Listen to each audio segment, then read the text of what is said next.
Here I am, O Allah, here I am, you have no partner, here I am.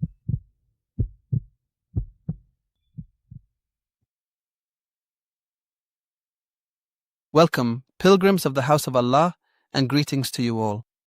We ask Allah for an easy and safe Hajj, a successful journey, an accepted Hajj, and a rewarded effort.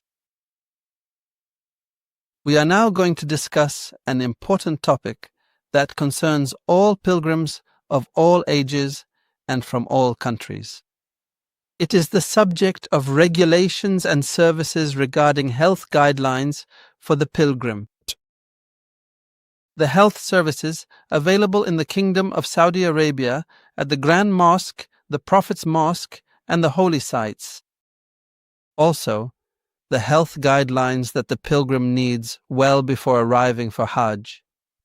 They need to receive this message, understand it, and act upon it. Hajj is one of the largest human gatherings in the world, where millions of Muslims from different countries, cultures, and health conditions congregate and meet.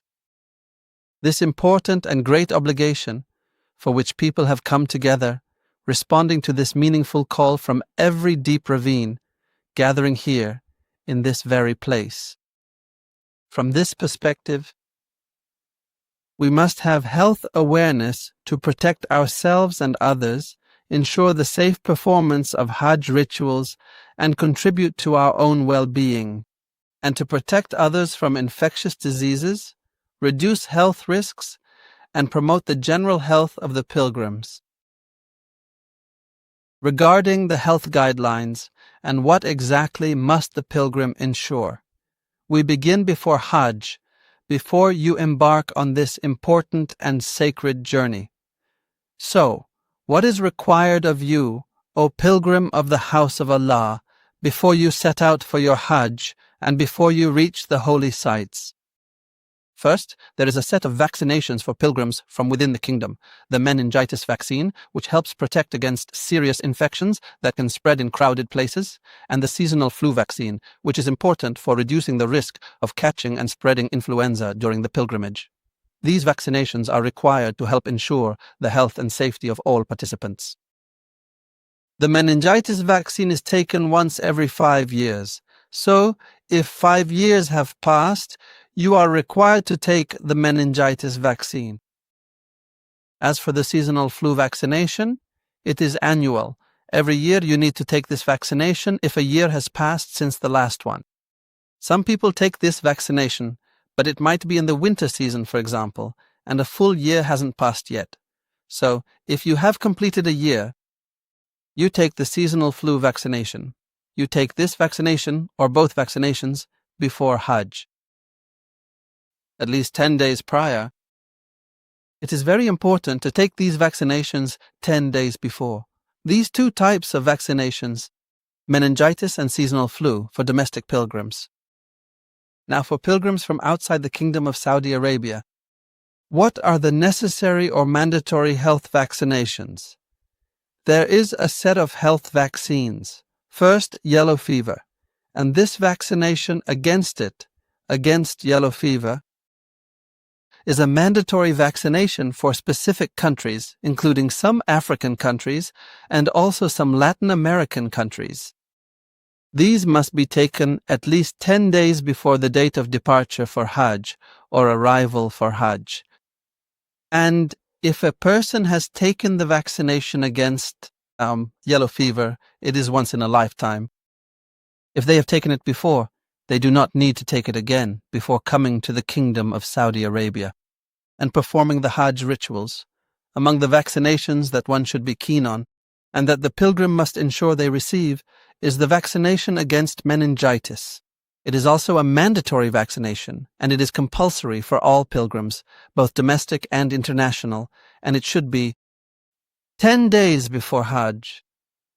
And as we mentioned, it is once every 5 years. There is a vaccination for specific countries against polio. It must be 4 weeks before Hajj, and this dose is taken as a booster. The seasonal flu vaccination is for everyone, domestic and international. We mentioned that it is before Hajj, And if a year has passed since the flu vaccination, seasonal flu for a year.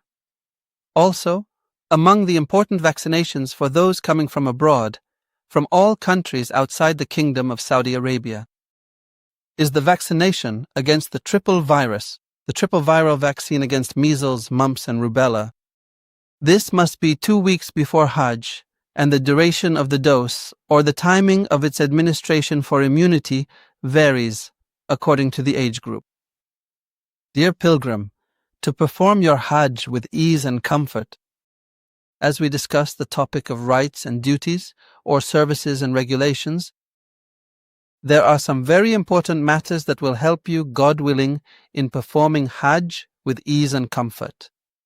There are general health guidelines that you must consider before arriving for Hajj, and also during your stay during the Hajj period. One of those very important guidelines is exercising. Exercising has many benefits, allowing you to perform the rituals, God willing, to the fullest extent. Your health condition will be better. The effort you will exert in Hajj will be easier, with no burden or fatigue. This should include, for example, before you come to Hajj, aerobic exercises for a duration of 20 to 60 minutes daily. Also, muscle stretching exercises should be done consistently for many days before you attend Hajj, gradually increasing the effort, so that endurance and fitness are high. Maintain your healthy diet. This includes exercising 2 hours after a meal. Drinking fluids and getting enough rest for the body are all helpful and preparatory for you to perform, God willing, the Hajj rituals, exerting effort and energy which will be easier for you than if the pilgrim had not exerted any effort or energy before coming to Hajj. Otherwise, during Hajj, one might suffer from exhaustion, fatigue, or illnesses that, by God's command, if they had exerted effort, energy, and exercises for a sufficient time before coming to Hajj, it would have been easier and helpful to perform with vigor and fitness. There are also special instructions for the elderly or those over 60 years of age. We ask God to accept from them and make it easy for them. For them, we may specify the instruction to use a wristband, which is a band that contains the pilgrim's name, data, nationality, address, health status, and blood type. This band helps by God's grace if, God forbid, any health issue occurs for this pilgrim. They can immediately access his information, blood type, and health status through this band as well. To increase the pilgrims, whether the regular pilgrim or even the elderly pilgrims we mentioned, their physical fitness before Hajj, there must be daily activity well before Hajj for a long period, say a month or 2. You can track steps on devices or step tracking apps with, for example, 10,000 steps daily. If you have a chronic health condition, you must consult a doctor and have a health plan developed for performing Hajj, clarifying the level of effort you can handle, what medications you should stick to if there's a change in the treatment plan, or it might be one of the medical directions that the doctor sees you cannot perform, Hajj. And Hajj, as Allah Almighty mentioned, is for those who are able to find a way to it. So you are excused and you can appoint someone to perform Hajj on your behalf.